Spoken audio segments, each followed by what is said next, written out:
여호와께서 모세에게 말씀하여 이르시되 아론에게 말하여 이르라. 누구든지 너의 자손 중 대대로 육체에 흠이 있는 자는 그 하나님의 음식을 드리려고 가까이 오지 못할 것이니라. 누구든지 흠이 있는 자는 가까이 하지 못할지니 곧 맹인이나 다리 저는 자나 코가 불완전한 자나 지체가 더한 자나 발 부러진 자나 손 부러진 자나 등 굽은 자나 키 못 자란 자나 눈에 백막이 있는 자나 습진이나 버짐이 있는 자나 고안 상한 자나 제사장 아론의 자손 중에 흠이 있는 자는 나와 여호와께 화제를 드리지 못할지니 그는 흠이 있은즉 나와서 그의 하나님께 음식을 드리지 못하느니라. 그는 그의 하나님의 음식이 지성물이든지 성물이든지 먹을 것이나 휘장 안에 들어가지 못할 것이요 제단에 가까이 가지 못할지니 이는 그가 흠이 있음이니라. 이와 같이 그가 내 성소를 더럽히지 못할 것은 나는 그들을 거룩하게 하는 여호와임이니라. 이와 같이 모세가 아론과 그의 아들들과 온 이스라엘 자손에게 말하였더라. 여호와께서 모세에게 말씀하여 이르시되 아론과 그의 아들들에게 말하여 그들로 이스라엘 자손이 내게 드리는 그 성물에 대하여 스스로 구별하여 내 성호를 욕되게 함이 없게 하라. 나는 여호와이니라. 그들에게 이르라. 누구든지 내 자손 중에 대대로 그의 몸이 부정하면서도 이스라엘 자손이 구별하여 여호와께 드리는 성물에 가까이 하는 자는 내 앞에서 끊어지리라. 나는 여호와이니라. 아론의 자손 중 나병 환자나 유출병자는 그가 정결하기 전에는 그 성물을 먹지 말 것이요 시체의 부정에 접촉된 자나 설정한 자나 무릇 사람을 부정하게 하는 벌레에 접촉된 모든 사람과 무슨 부정이든지 사람을 더럽힐 만한 것에게 접촉된 자, 곧 이런 것에 접촉된 자는 저녁까지 부정하니 그의 몸을 물로 씻지 아니하면 그 성물을 먹지 못할지며 해 질 때에야 정하리니 그 후에야 그 성물을 먹을 것이니라. 이는 자기의 음식이 됨이니라. 시체나 찢겨 죽은 짐승을 먹음으로 자기를 더럽히지 말라. 나는 여호와이니라. 그들은 내 명령을 지킬 것이니라. 그것을 속되게 하면 그로 말미암아 죄를 씻고 그 가운데에서 죽을까 하노라. 나는 그들을 거룩하게 하는 여호와이니라. 일반인은 성물을 먹지 못할 것이며 제사장의 객이나 품꾼도 다 성물을 먹지 못할 것이니라. 그러나 제사장이 그의 돈으로 어떤 사람을 샀으면 그는 그것을 먹을 것이며 그의 집에서 출생한 자도 그렇게 하여 그들이 제사장의 음식을 먹을 것이며 제사장의 딸이 일반인에게 출가하였으면 거제의 성물을 먹지 못하되 만일 그가 과부가 되든지 이혼을 당하든지 자식이 없어 그의 친정에 돌아와서 젊었을 때와 같으면 그는 그의 아버지 몫의 음식을 먹을 것이나 일반인은 먹지 못할 것이니라. 만일 누가 부지 중에 성물을 먹으면 그 성물에 그것의 5분의 1을 더하여 제사장에게 줄지니라. 이스라엘 자손이 여호와께 드리는 성물을 그들은 속되게 하지 말지니 그들이 성물을 먹으면 그 죄로 인하여 형벌을 받게 할 것이니라. 나는 그 음식을 거룩하게 하는 여호와이니라. 아멘. 오늘 하나님께서 이 에모르의 말씀을 통해서 이것은 이제 고하여 이르라, 말하여 이르라라고 하는 그런 뜻이죠. 아마르라고 하는 것이 이제 말하다라고 하는 동사이니까요. 이 선포를 통해서 하나님께서는 우리를 깨끗하게 하시고 거룩하게 하시겠다라고 말씀을 하십니다. 이 에베소서 5장의 말씀에서 그 신부를 깨끗하게 하시는 것, 곧 물로 씻어 말씀으로 거룩하게 하신다라고 하셨습니다. 이 물로 씻는 것과 말씀으로 깨끗하게 하시는 그 두 가지가 하나님께서 우리를 이 세상의 부정한 것 가운데서 구별하시는 하나님의 방법입니다. 그래서 이 물로 씻는다라고 하는 것은 전적으로 씻김을 받는 자는 그저 씻어주시는 분에 의해서 그렇게 깨끗하게 되는 것이죠. 제사장들이 스스로를 정결하게 해야 되는 부분도 있지만은 모세가 제사장들을 그 회막문 앞에 데려다가 물로 씻습니다. 그러니까 예수께서 우리를 구원하셨다라고 하는 것이 바로 그 물로 씻으신 것입니다. 근데 말씀으로 거룩하게 하시는 것은 말씀에 대한 전적인 순종을 의미합니다. 우리가 말씀에 순종하게 될 때 우리는 그 거룩함을 다시 회복하게 되는 것입니다. 우리를 하나님께서 하나님과 닮은 존재로 하나님보다 조금 못하지만은 그러나 하나님과 닮은 존재로 우리를 지으셨음을 우리가 그 지난주에 이 케도쉼의 그 토라 포션 가운데서 우리가 이렇게 보게 되었습니다. 그 왜 우리를 닮은 존재로 하나님께서 지으셨을까요? 하나님께서 우리를 닮은 존재로 지으신 이유는 이 땅을 하나님의 권세로 또 하나님의 통치를 그대로 이 땅 가운데서 실현할 그러한 그 왕의 대리자로서 또 위임을 받은 자로서 그렇게 우리가 살도록 하나님께서 만드셨기 때문에 그렇습니다. 오늘 주님께서 우리에게 말씀하시는 것은 그 거룩의 삶으로 들어갈 수 있는 하나님의 말씀으로 우리를 구별시키시고 있는 것을 우리가 보게 됩니다. 그러니까 이것은 하나님의 거룩함 가운데로의 우리가 지난주부터 연결되는 그런 그 초청입니다. 초대입니다. 또한 에덴의 회복의 열쇠를 하나님께서 우리 가운데 주시는 것입니다. 그래서 누구든지 너희 자손 중 대대로 육체에 흠이 있는 자는 그 하나님의 음식을 드리려고 가까이 오지 못할 것이니라, 이렇게 말씀을 하시는데요. 이것이 이제 이 흠이라고 하는 거예요. 무음이라고 하는 것인데요. 이 흠이 있는 자가, 그러니까 우리가 어떤 흠을 갖고 있다, 이 무음을 갖고 있다라고 하는 것을 우리 안에서 이렇게 잘라내야 된다라고 말씀을 하고 있습니다. 제사장들의 겸비함에 대한 말씀이고요. 실은 이스라엘 백성 전체를 제사장 나라로 부르셨기 때문에 이 아론 가문은 또한 그들의 모델이 됩니다. 또한 그 이스라엘이 우리를 왕같은 제사장으로 부르신 또 하나님의 부르심의 모델이 되죠. 그렇기 때문에 이 제사장의 그 겸비함이라고 하는 것은 우리에게 굉장히 중요한 하나님의 부르심의 뜻을 알게 하는 그러한 말씀입니다. 디모데전서 3장 15절에 만일 내가 지체하면 너로 하여금 하나님의 집에서 어떻게 행하여야 할지를 알게 하려 함이니 이 집은 살아계신 하나님의 교회요 진리의 기둥과 터니라 크도다 경건의 비밀이요 그렇지 않다 하는 이 없도다, 이렇게 말씀을 하셨는데요. 우리가 교회와 이 진리의 기둥과 터 위에 우리가 서 있는데, 그런데 그 하나님의 집에서 어떻게 행하여야 할지를 알게 하시는 것, 이것이 바로 경건이라고 말씀하고 있습니다. 그런데 이 경건은 단순한 어떤 삶의 규범이나 규례가 아니라 굉장히 큰 어떤 비밀을 담고 있는 열쇠, 비밀의 열쇠라고 하는 것을 말씀을 하시고 있습니다.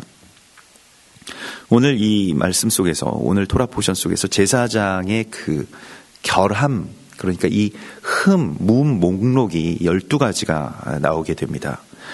제사장은 그 자신이 산 제물입니다. 정말로 살아있는, 호흡이 있는 그런 제물입니다.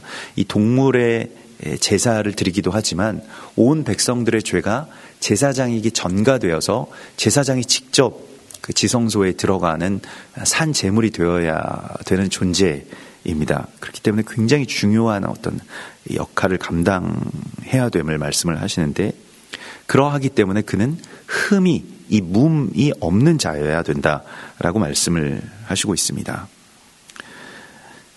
빌립보서 2장에 보면 이런 말씀이 나옵니다. 2장 13절에 너희 안에서 행하시는 이는 하나님이시니 자기의 기쁘신 뜻을 위하여 너희에게 소원을 두고 행하게 하시나니, 이 소원이라고 하는 것이 결국엔 그 제사장의 소원입니다. 제사장의 소원은 단 한 가지입니다. 백성들의 죄를 사하여 주시고 백성들에게 거룩함을 주님께서 허락하소서라고 하는 것이죠. 이 모든 일을 원망과 시비가 없이 하라. 이것이 이제 그 제사장에게 주신 그런 첫 번째 사명이고요. 이는 너희가 흠이 없고 온전하여 순전하여 어그러지고 거스르는 세대 가운데서 하나님의 흠 없는 자녀로 세상에서 그들 가운데 빛들로 나타내기 위함이다 라고 말씀을 하십니다. 그러면 이 흠이 없다라고 하는 것은, 오늘 여기서 흠이 있다와 흠이 없다라고 하는 그 차이를 빌립보서에서는 어떻게 말씀하고 있습니까? 흠이 있는 것이, 물론 여기서 뭐 어떤 그 신체적인 그런 결함이나 또 이 어떤 장애로서 이것을 흠으로 이렇게 표현된 그런 그 비유적인 또는 어떤 상징적인 그런 육체의 질병이나 흠으로 나타났다고 한다면, 병으로 나타났다고 한다면, 신약에서 이 빌립보서에서 이 흠은 어그러지고 거스르는 것이라고 말씀을 하고 있습니다. 이 어그러졌다라고 하는 것이 왜곡되었다라고 하는 뜻입니다. 하나님의 뜻이 시온의 대로와 같이 똑바로 펴지지 않고 무언가 막 그 자기 생각과 어떤 삶의 어떤 궤적, 그리고 여러 가지 어떤 뭐 환경, 나이, 지역, 이러한 것으로 막 어그러져 있는 그런 상태를 말합니다. 이게 하나님의 뜻이 아닌데 내 뜻이 너무 많이 개입되어 있는 그 상태를 이제 어그러졌다, 또는 이제 이게 말하자면 왜곡되었다라고 하는 것이죠. 말씀이 우리 안에서 그 왜곡되는 경우가 얼마나 많이 있습니까? 하나님의 뜻이 온전하게 쫙 펴지지 않고 내 안에 들어오면 나의 어떤 그 길이 있는 거예요. 그래서 막 왜곡되고 듣고 싶은 말씀만 계속 이 왜곡된 그 안에다가 적용시키고 2단까지 가고 3단까지 가고 이러한 일들이 우리의 삶 가운데서 일어나곤 하는데, 이 모든 일들을 그냥 말씀을 그대로 내가 말씀 안에 그것을 그저 온전하게 순종하고 모든 일을 원망과 시비가 없이 하라. 이 말씀을 우리가 깊이 주목해야 될 필요가 있습니다. 뭐 어떤 사람이든지 사건이든지 메시지든지 자기 안에 들어오면 계속 원망과 시비로서 이렇게 왜곡되는 경우가 있는데, 이것이 이제 흠이라는 것입니다. 이것은요, 오늘 이 말씀 속에서도 이건 그냥 어떤 단순 질병이 아니라 그냥 자기가 마치 어떤 고칠 수 없는 장애와 같다라고 하나님이 말씀을 하시고 있어요. 이건 그 구조에 대한 계속되는 말씀입니다. 삶 전체가 이렇게 무엇인가가 절룩거리게 되고 또 왜곡되게 되는, 거슬러지게 된 이 이야기들. 그래서 이 빌립보서 2장 15절에서는 이것이 이 어그러지고 거스른다라고 말씀을 하고 있습니다. 여러분, 내 안에서 시비로 그것이 나가게 된다라고 하는 것이죠. 이걸 흠으로 파악하고 있다라고 하는 것입니다. 히브리서 9장 14절에서는 하물며 영원하신 성령으로 말미암아 흠 없는 자기를 하나님께 드린 그리스도의 피가 어찌 너희 양심을 죽은 행실에서 깨끗하게 하고 살아계신 하나님을 섬기게 하지 못하겠느냐. 그래서 우리가 이것에 대해서 다시 회복되려면 그리스도 예수와의 그 피로 말미암아서 그 죽은 행실에서부터 분리되어야 된다라고 하나님께서 계속해서 말씀을 하시고 있습니다. 우리가 어제와 오늘에 걸쳐서 하나님께서 우리에게 이 제사장들에게 고하여 이르신 것 가운데 가장 주목하게 하신 말씀은 사체에 접근하지 말라, 접촉하지 말라, 접근이나 접촉을 금지하시는 것을 우리가 보게 되었습니다. 이 사체라고 하는 것 자체가 신명기서 21장 1절에 보면 사체라고 하는 말 자체가 오늘 우리가 어제도 나누었던 것과 같이 그것을 속되게 하는 것, 그러니까 이 이게 할랄이라고 하는 그 단어를 우리가 어제 보았습니다. 이 할랄이라고 하는 것이 하나님의 이름을 속되게 한다라고 했을 때 속되게 함, 그걸 할랄이라고 하는데, 그게 어떤 쐐기라고 하는 것을 뽑아냈다, 그러니까 구멍이 뚫리게 하다, 뭐 이런 뜻이었습니다. 그래서 쐐기가 확 뽑아지게 되면, 이게 쐐기라고 하는 것이 제사장이 이 거룩을 담당하는, 온 백성의 거룩을 담당해야 되는 존재이기 때문에 이 제사장이 상하게 되면, 말하자면 이 쐐기가 상하게 되면 그 전체에 이 구멍이 나게 돼서 그 전체에 막 쏟아지게 되는 것을 의미했거든요. 그걸 이제 할랄이라고 하는 것입니다. 그런데 그 할랄이라고 하는 단어 자체를 신명기서에서는 사체라고 하는 것으로 사용합니다. 그러니까 이게 구별되지 않고 사체 자체가 속되게 하다라고 하는 뜻을 갖고 있습니다. 왜 그럴까요? 사체라고 하는 것은 이 영적인 어떤 해석 가운데서 이 사체라고 하는 것은 하나님의 창조의 질서가 왜곡된 바로 그 지점입니다. 죽음이라고 하는 것은 하나님께서 허락하신 것이 아니죠.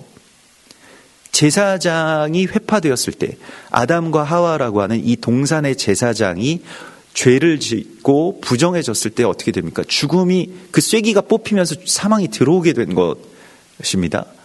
그렇기 때문에 그것을 다시 되돌려 놓은 자, 그러니까 사망을 다시 영원한 생명으로 되돌리는 자가 제사장이기 때문에 제사장은 그 할 날이 되어서는 안 된다. 부정한 것이 되어서는 안 되고 그 부정한 것과 접촉해서는 안 되고 부정한 것에 다시 전염되어서는 안 되고 그러므로 부정한 것을 접촉하지 말라라고 하는 것은 그 죽음에서부터 구별된 삶을 살라는 말씀을 주시는 것입니다. 이것은 무슨 뜻일까요? 다른 말로는 부활의 생명을 살라는 말씀입니다. 사체와 접촉하지 말라는 그 말씀 안에는 부활의 생명을 다시 소망하면서 그것으로 너희들의 삶을 구별하라. 특별히 제사장의 삶을 구별하라라고 하시는 하나님의 말씀이 여기에 선포되고 있는 것입니다. 그러므로 짐승의 사체 그 자체의 어떤 문제라기보다는 거기에도 여러 가지 어떤 세균이 있을 수 있고 그 접촉이 물론 우리에게 그렇게 크게 좋지 않다라고 하는 것을 우리가 압니다마는 제사장에게 그것을 금지시키신 이유에 대해서 우리가 바라볼 때 그것은 바로 이 에덴의 회복, 곧 영원히 사망이 없는 하나님의 나라의 회복을 위한 사명이 제사장에게 있음을 아주 하나님께서 선포하고 계신 것입니다. 제사장이 무엇을 위해서 제사를 드리고 백성들이 뭐 때문에 회개하고 속죄함을 받아야 되는가? 다시 제자리로 돌아와서 우리 다 잘 먹고 잘 살고 복 받기 위해서인가? 그것보다 더 근원적인 하나님의 나라의 회복, 그 생명의 회복의 열쇠를 제사장에게 맡겨주셨기 때문에 제사장은 짐승과 접촉해서는 안 된다라고 말씀을 하시고 있는 것입니다. 그래서 오늘 하나님께서 하나님께 그 제단 가운데 하나님께 제물을 드리려고 그 음식을 드리려고 가까이 하는 자에게는 이런 흠들이 없어야 됨을 말씀을 하셨고요. 예수와께서 이 땅 가운데 오셔서 병든 자들을 고쳐주신 이유는 그냥 단순히 의사가 그 질병의 고통에서 노임을 받기 위해서 의료적인 어떤 사역을 하신 것이 아니라 또 단순히 그냥 건강하게 이 땅 가운데서 사는 것을만을 목적으로 하신 것이 아니라 베드로의 장모가 열병에 들었을 때 그를 일으켰을 때 그가 어떻게 했습니까? 곧바로 수종들더라. 예수님을 곧바로 수종드는 자, 원래 본질이 회복되는 거예요. 그 질병들이 또 그 흠들이 그들을 다리 저는 자, 눈먼 자, 귀머거리가 다시 회복되는 것은 세례 요한에게도 그 이야기를 하라고 했던 것은 내 능력이 이 정도야 라고 하는 것을 과시하신 것이 아니라 그들이 제사장으로서의 사명을 회복하고 다시 성전 가운데로 들어와서 주를 예배하는 예배자들로서 회복시키기 위하신 그리스도 예수와의 사역이었다는 것입니다. 이 모든 이 12가지의 육체적인 결함은 결국 우리의 이 심령의 왜곡됨들을 말합니다. 우리가 눈이 있어도 보지 못하고 다리가 있어도 하나님의 그 자리 가운데로 거룩한 자리 가운데로 가지 못하고 지금 건강이 있고 돈이 있고 시간이 있어도 하나님의 일을 할 수 없으면 이 12가지의 이 목록 가운데서 아주 심각한 말로 이게 어떤 그 영적인 장애를 우리가 갖고 있다는 것입니다. 본인들이 깨달으면 하나님께 나와서 이것을 구할 수 있습니다. 주님 내게 이거 고쳐주시옵소서. 내가 낫기를 원하나이다. 그런데 우리의 더 큰 심각한 문제는 내가 지니고 있는 장애에 대해서 알지 못한다는 것입니다. 날 때부터 소경된 자가 어떻게 했습니까? 예수님께 낫게 해달라고 구했을까요? 구하지 못합니다. 이 자체가 장애입니다. 흠을 깨닫지 못하는 거예요. 자기가 얼마나 왜곡되어 있고 거스르는 존재인지를 알지도 못한다는 것입니다. 그리고 어떻게 합니까? 남들을 계속 심판하고 정죄하는 것입니다. 맹인, 저는 자 다 하나님의 말씀의 진리가 가리워졌고 아직 말씀을 받지도 못하고 그저 한쪽 다리로만 한쪽 다리로만 걸으면서 그렇게 왜곡되어 있는 그 걸음걸이로, 또 시야로, 또 막힌 귀로 그렇게 살아가는 우리들을 다시 온전케 해주시기를 원하시고, 그것이 회복돼야 제사장직이 회복될 수 있다라고 주님 말씀하시고 있습니다. 마태복음 11장 4절에서 예수께서 대답하여 이르시되 너희가 가서 듣고 보는 것을 요한에게 알리되 맹인이 보며 못 걷는 사람이 걸으며 나병 환자가 깨끗함을 받으며 못 듣는 자가 들으며 죽은 자가 살아나며 가난한 자에게 복음이 전파된다 하라. 이것이 예수와께서 제사장을 회복하시는, 그 거룩함을 회복하시는 그러한 놀라운 하나님의 역사를 행하시고 있는 것을 우리가 보게 됩니다. 누구든지 흠이 있는 자는 가까이 하지 못할지니, 오늘 이 21장 18절의 말씀인데요. 곧 맹인이나 다리 저는 자는, 코가 불완전한 자나 지체가 더한 자가 갈 수 없다. 이 흠이 있는 자는 가까이 가지 못한다. 아까 전에도 우리가 거스르고 또 왜곡된 그러한 자들을 말합니다. 근데 예수님께서는 어떤 자가 성전에 가까이 오지 못한다라고 말씀하셨나요? 예수님께서도 어떤 사람들은 성전에 가까이 와서 예배를 드릴 수가 없다, 제물을 드릴 수가 없다라고 이렇게 말씀하신 적이 있습니다. 마가복음 11장 25절에서 아무에게나 혐의가 있거든 용서하라. 그래 너희가 예배할 때에 어떤 제물을 드리려고 이 제단 가운데 와서 서서 기도할 때에 누군가에게 내가 혐의가 있어서 용서하지 못한 자가 있으면 용서하고 급히 사화하고 돌아오라고 말씀을 하십니다. 그것을 하지 못하면 제단 가운데 가까이 오는 것이 금지된다라고 주님께서 말씀하십니다. 주님이 보시기에 우리의 흠은 무엇이냐면, 우리의 영적으로 가장 불완전한 상태, 우리의 장애, 날 때부터 그저 우리가 지니고 있어서 오랫동안 그렇게 그 장애로 왜곡된 채로 살아왔던 우리의 삶의 심령의 그 비틀림들입니다.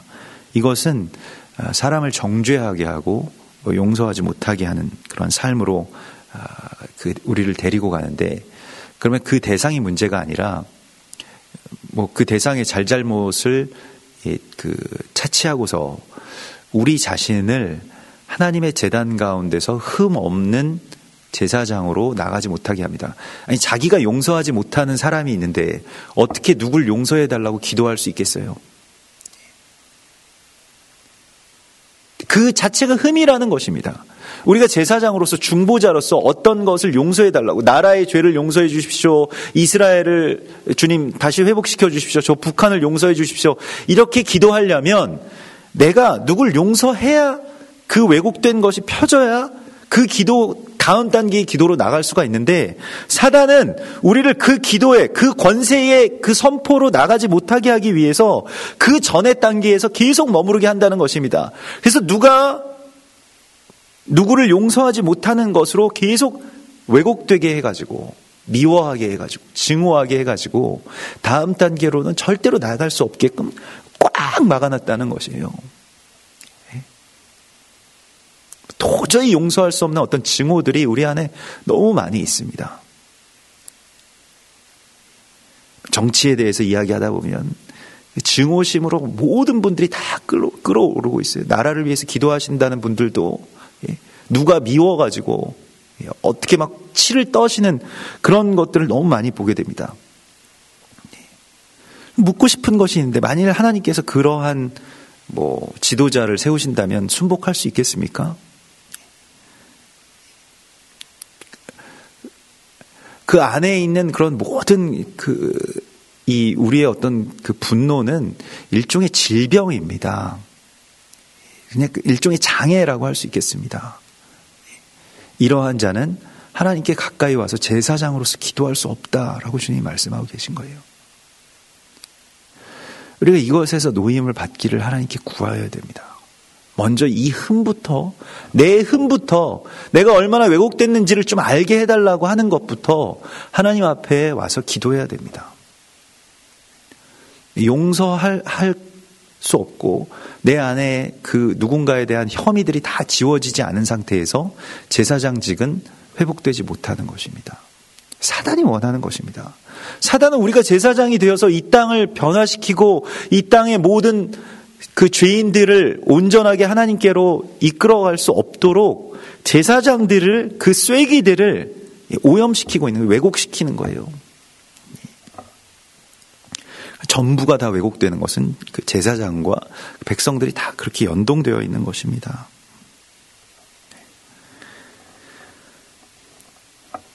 주님께서 오늘 이 12가지의 이 흠에 대하여서 우리 가운데 말씀하시는데 이 하나하나를 우리가 깊이 묵상해야 될 필요가 있는데요. 내가 등이 굽은 자입니까? 또 발이 부러진 자입니까? 손에 부러진 자입니까?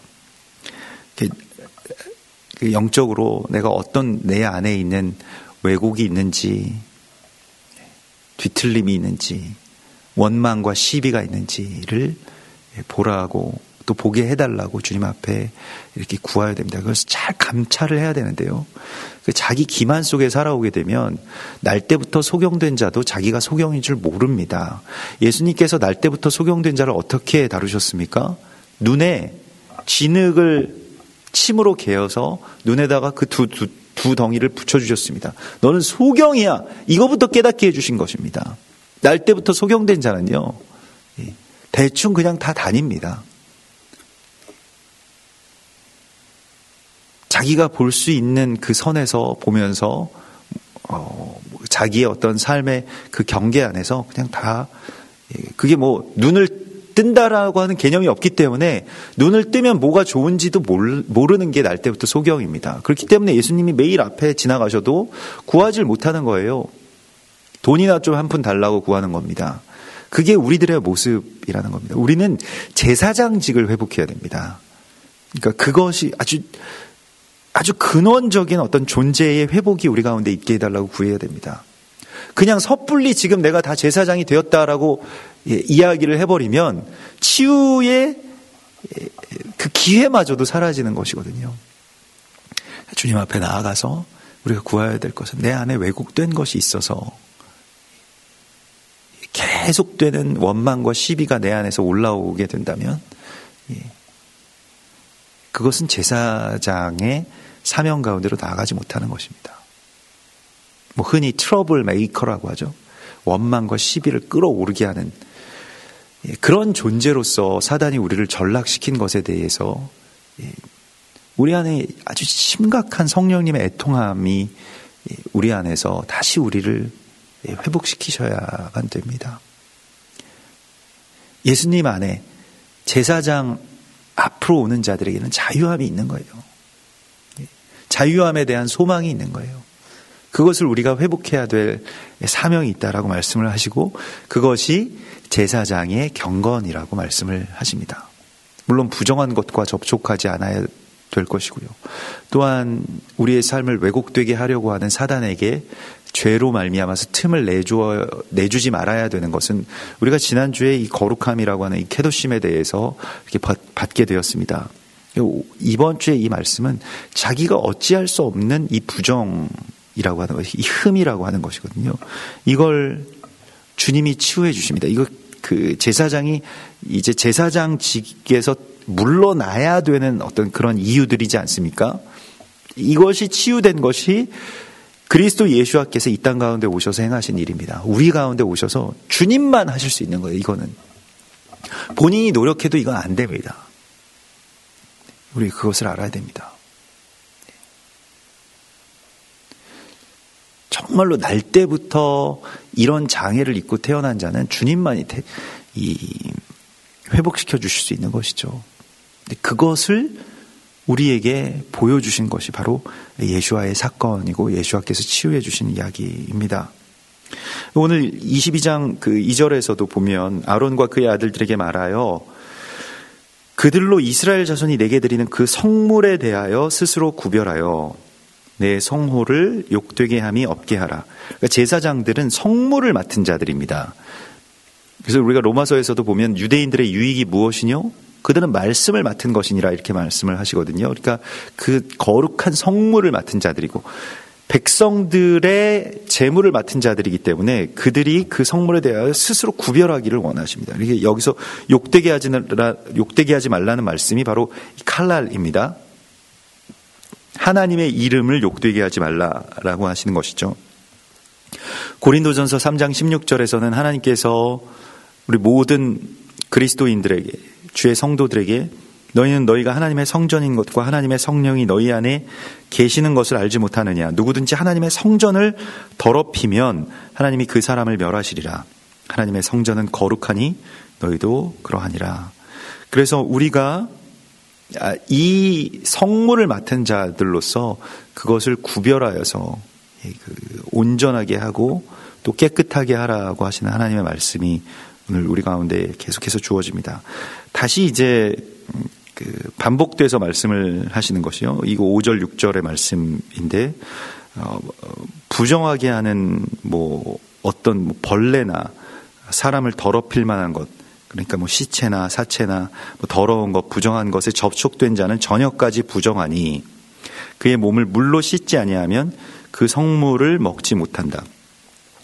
제사장이 성물을 먹는다라고 하는 이 행위에 대하여서 우리는 그냥 단순히 이걸 먹는 것이 아니고요. 제사장이 이것을 자신의 몸에 채우게 되면 이 아칼, 그러니까 이걸 삼키게 되면 이 성물이 거룩해지는 마지막 단계입니다. 제사장의 몸에 이게 들어오게 되는 것이거든요. 이게 어떤 단계냐면 이 구약 제사의 그 구조를 우리가 보게 되면 백성들이 성물에 자신의 죄를 전가해서 안수를 합니다. 그래서 이걸 제단 가운 이 성막문에 가지고 오면 레위인들이 그것을 잡죠.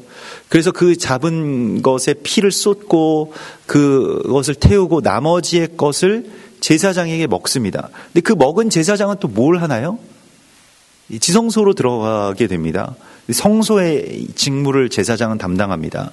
거기에서 그 성소 안에서의 어떤 제사들이 제사장이 하는 주된 업무들입니다. 제사장이 그 안에 들어가게 되는 것, 그것은 이제는 백성들의 그 모든 죄악들이 제사장에게 그냥 덮였고 제사장의 몸 안으로 들어가는데 제사장이 그것을 어떤 의미로는 소화해낸 것입니다. 예수 그리스도께서 이 일들을 행하셨죠. 그러니까 그 모든 죄를 삼켜버리셨을 때 하나님께서 백성들을 바라보실 때 어떤 모습으로 바라보실까요? 거룩하고 흠이 없는 제사장을 보시는 것처럼 백성들을 보게 됩니다. 이것이 이제 그 제사장직이 다시 백성들에게로 위임되는 그러한 연결되는 그러한 구조라는 것입니다. 그러니까 예수님께서 우리의 죄를 완전히 삼키셔서 죽으시고 다시 사셔서 주님께로 가까이 가실 때에 하나님께서 우리를 바라보시는 것은 마치 예수님께서 요단강에서 나오셨을 때 이는 내 사랑하는 아들이요 내 기뻐하는 자라고 말씀하신 그 탄식, 그러니까 그러한 기쁨의 감탄이 하나님으로부터 나오는 것이죠.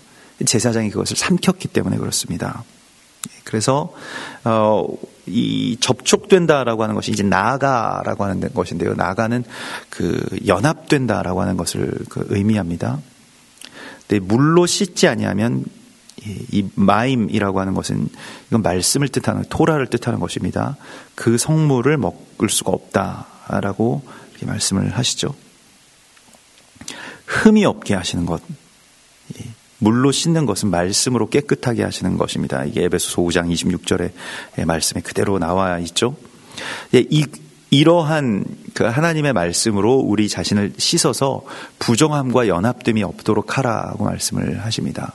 그래서 계속해서 제사장의 삶은 말씀으로 깨끗하게 하는 삶이어야 된다라고 하십니다. 그래서 시체나 그런 죽은 짐승을 먹음으로써 자기를 더럽히지 말라. 오늘 9절의 말씀을 보면 그들은 내 명령을 지킬 것이니라. 이것입니다. 이제 이 거룩이라고 하는 것이요. 그리고 오늘 하나님께서 우리가 아모르를 통해서 말씀하시는 것은 제사장들이 뭘 하는 사람이냐? 다시 그 명령을 지키는 사람이라고 말씀을 하십니다. 그것을 속되게 하면 그로 말미암아 죄를 짓고 그 가운데에서 죽을까 하노라. 나는 그들을 거룩하게 하는 여호와이니라. 그래서 속되게 하다라고 하는 것, 이 신명기서 21장 1절에 보면 이 칼날이라고 하는 것에 대하여서 우리가 아까 전에도 나누었던 것과 같이 땅에서 피살된 시체가 들에 엎드러진 것을 발견하고 그 쳐 죽인 자가 누군지 알지 못하거든 하나님께 그 백성의 장로들과 제사장이 하나님께 물어서 그 소유가 누구인지를 알게 해달라고 구하는 뭐 그러한 그 기도가 나오는데요. 이게 이제 그 신명기서 21장에 나오는 말씀입니다. 근데 그 사체라고 하는 말 자체가 이제 칼날입니다. 그러니까 이건 그 죽은 자죠. 오늘 주님께서 말씀하시는 것은 속되게 하다라고 하는 것은 죽음에 물들이다라고 하는 뜻이 되겠습니다. 모든 것들을 죽음으로 물들이려고 하는 것이 사단의 이야기들이죠. 사단이 원하는 것은 하나님께서 영원히 부여해 주신 그 왕권이, 우리에게 주어진 그 왕권, 땅을 다스리고 땅을 온전하게 하고 땅에서 번성하게 되는 이 왕권이 회파되고 오염되고 그래서 죽어나가는 것을 원하죠. 하나님께서 이것에서부터 회복되는 길을 우리 가운데 열어주십니다. 이게 다시 에덴으로 돌아가는 어떤 열쇠와도 같은 것입니다.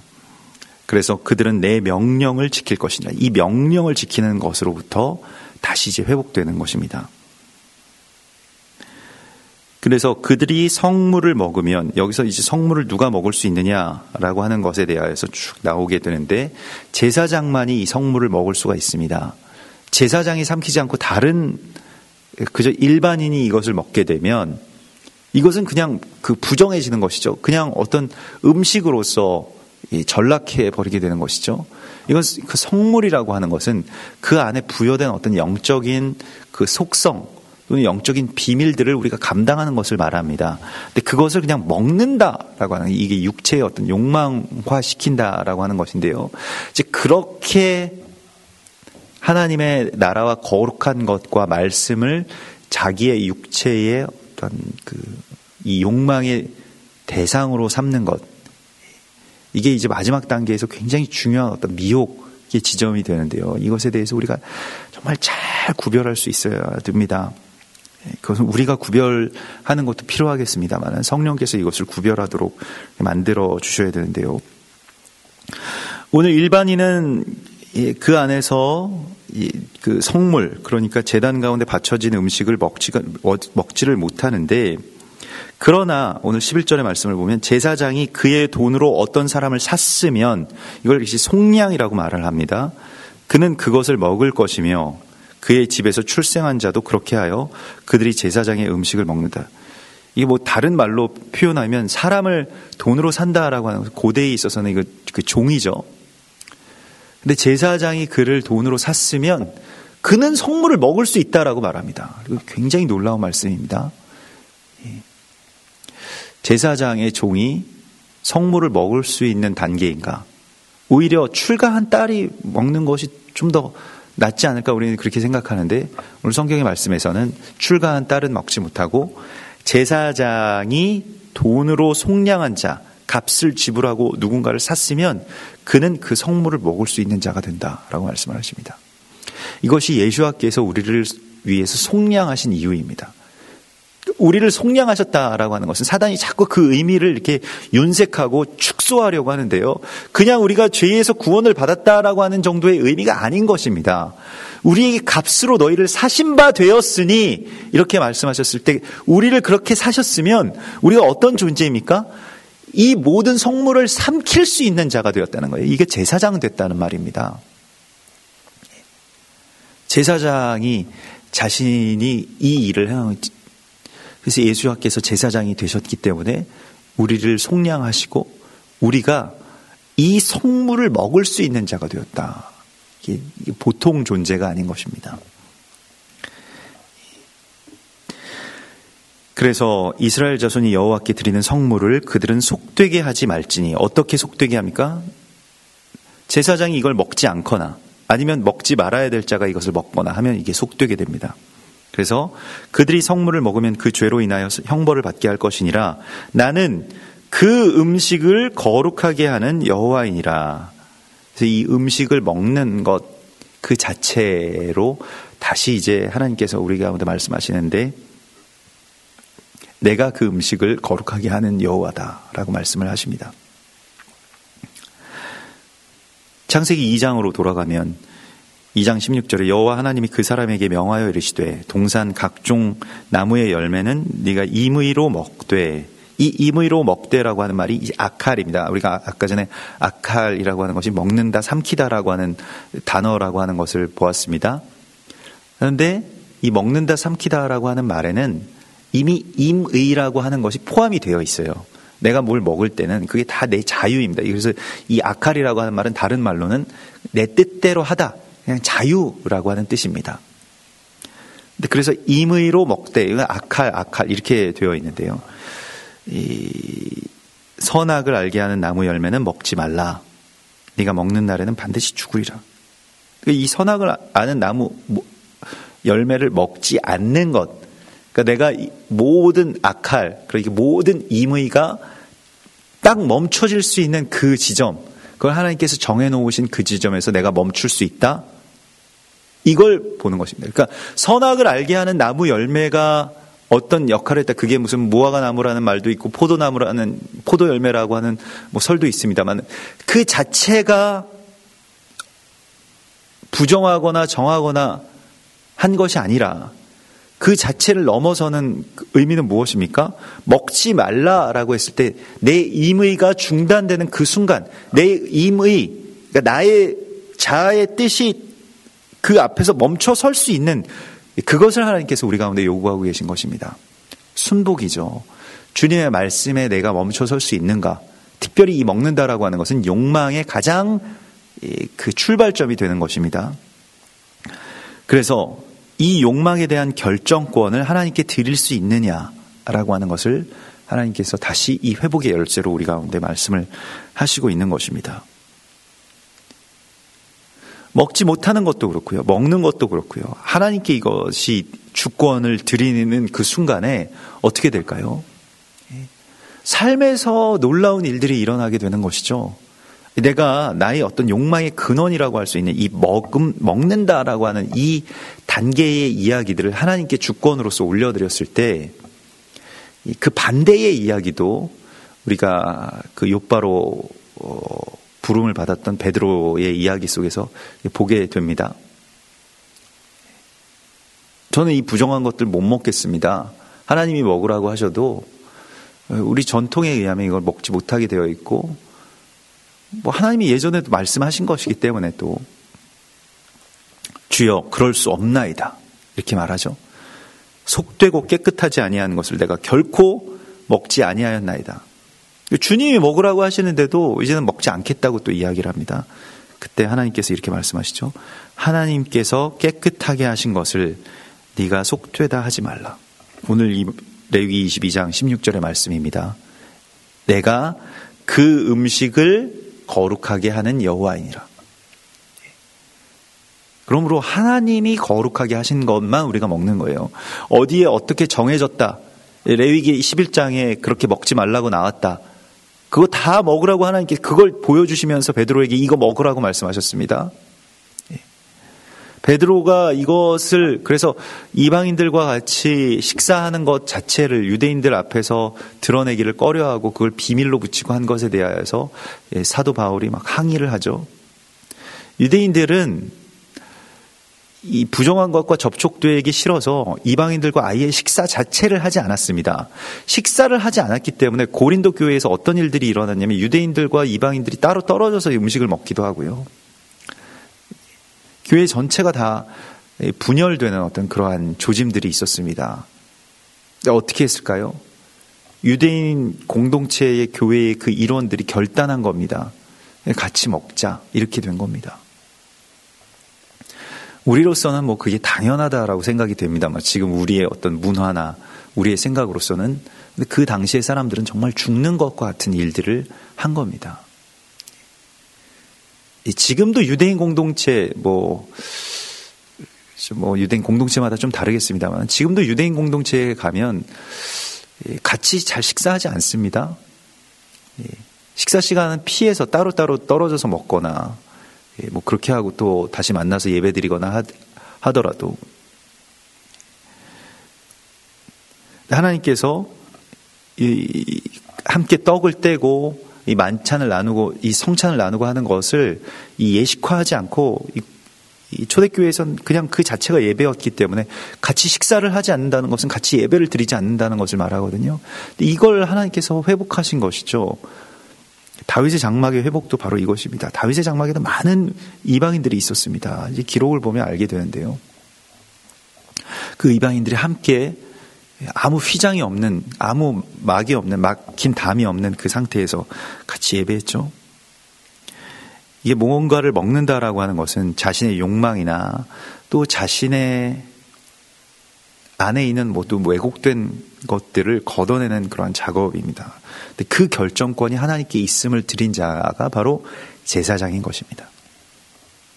주여 그럴 수 없나이다 라고 우리가 말하든지 아니면 주님이 말씀하셔도 그냥 내가 아무 제한 없이 그냥 막 나의 욕망을 채우기 위해서 먹어버리던지 라고 하는 바로 그 지점에서의 돌이킴, 그것이 결국 육체의 욕망을 순복이 넘어서는 지점입니다. 우리가 이 지점, 이것이 뭐 어떻게 보면 오늘 말씀하시는 일반인과 제사장의 차이라고 할 수 있겠는데요. 이것을 넘어선 자가 되라고 주님이 말씀을 하십니다. 세상에서 내 욕망대로 아니면 사람들의 전통대로 살아가는 자들이 아니라 하나님 말씀하시면 그 어떤 부정한 것이라도 먹을 수 있고요. 하나님 말씀하시면 어떤 먹음직도 하고 보암직도 한 것이라고 할지라도 내가 먹지 않을 수 있는 자가 되게 해달라고 주님 앞에 우리가 기도해야 됩니다. 내 생각, 내 임의로 왜곡되어 버린 나의 욕망, 나의 생각, 나의 판단들이 다 내려놓아지고 하나님 뜻에 따라서 이게 내가 뭐 때문에 이게 부정하고 뭐 때문에 정하고 이러한 것들 그 이유들을 우리가 생각하는 게 아니라 순복 자체의 의미를 두는 거예요. 하나님께서 우리에게 이렇게 말씀하신 것에 대하여서 내가 순복할 수 있도록. 베드로가 순복하여서 고넬료에게 갔을 때 최초로 이방인이 세례를 받고 성령을 받는 역사가 일어납니다. 하나님께서 우리의 왜곡됨을 우리가 스스로 하나님께 온전하게 맡겨드리고 풀 때 하나님께서는 놀라운 생명의 이야기들로 우리를 이끄실 것입니다. 그것이 우리를 값으로 주고 사신 대제사장 예수와의 뜻이기도 합니다.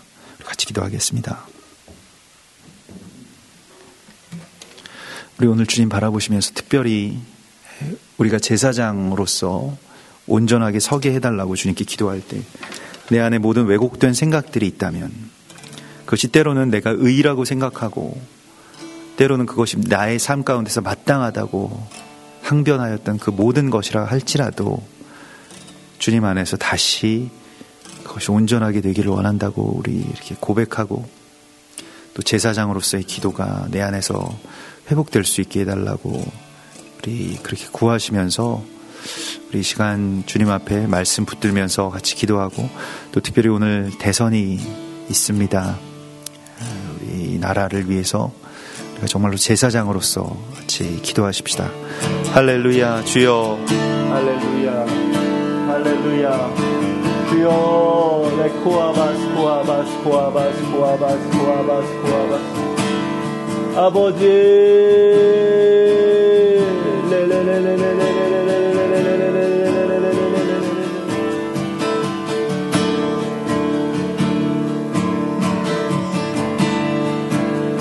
아버지요 레아바스토 레아바스토 레아바스토 레아바스토 레아바스토 레아바스토 레아바스토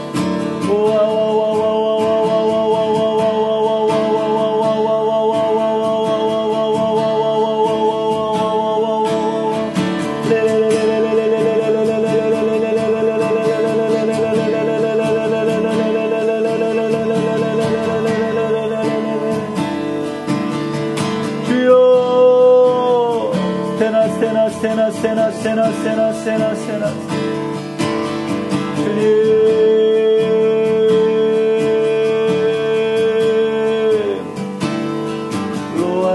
카바스코아 로알레 카바스코아 로알레 카바스코아 로알레 카바스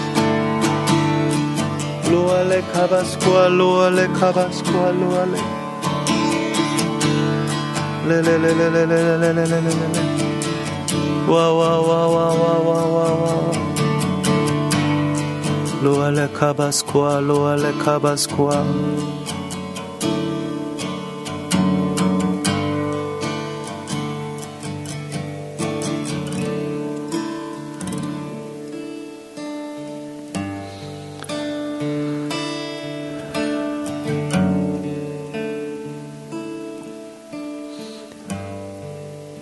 주님, 참으로 우리를 왕같은 제사장으로 불러주셨사온데 우리 안에 너무나도 뒤틀리고 왜곡된 것들이 많습니다. 그래서 주님의 성물을 맡은 자들로서 우리가 온전하지 못하였음을 주님 불쌍히 여겨주시고 우리 안에 저는 것이나 또 보지 못하는 것이나 듣지 못하는 그러한 장애가 없도록 주님 우리의 근원을 고쳐주시옵소서. 우리를 다시 주님께서 회복시켜 주시고 또 그 성물을 또 이 땅의 모든 것들을 주님 말씀하시는 것들을 삼키는 자들로 또 그렇게 살아갈 수 있도록 우리를 이끌어 주시옵소서. 우리에게 순복의 부르심 가운데 우리가 온전히 나아갈 수 있게 하여 주시고 그것이 혹여 나의 뜻과 다르다 할지라도 또 내가 먹고 싶은 것이 아니라 할지라도 주님 말씀하시는 것이면 먹을 수 있게 하시고 또한 때론 보암직도 하고 먹음직도 하다 할지라도 주님 명령하신 것이면 내가 먹지 않을 수 있는 그러한 참된 순복의 제사장들 되게 하여 주시옵소서. 주여, 오늘 특별히 이 나라의 지도자가 세워지는 날입니다. 주님께서 이 모든 역사의 주관을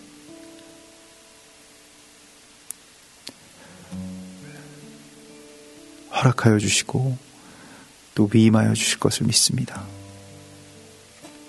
우리들 마음이 또 이 나라가 많이 어려움 가운데 있사온데 주님께서 우리를 치유하여 주시고 다시 온전케 하여 주셔서 참으로 분단의 상황들이 끝나고 또 하나님의 나라를 향해서 회복을 향해서 마지막 때에 나아갈 수 있는 그런 거룩한 이 나라의 회복이 있게 하여 주시옵소서.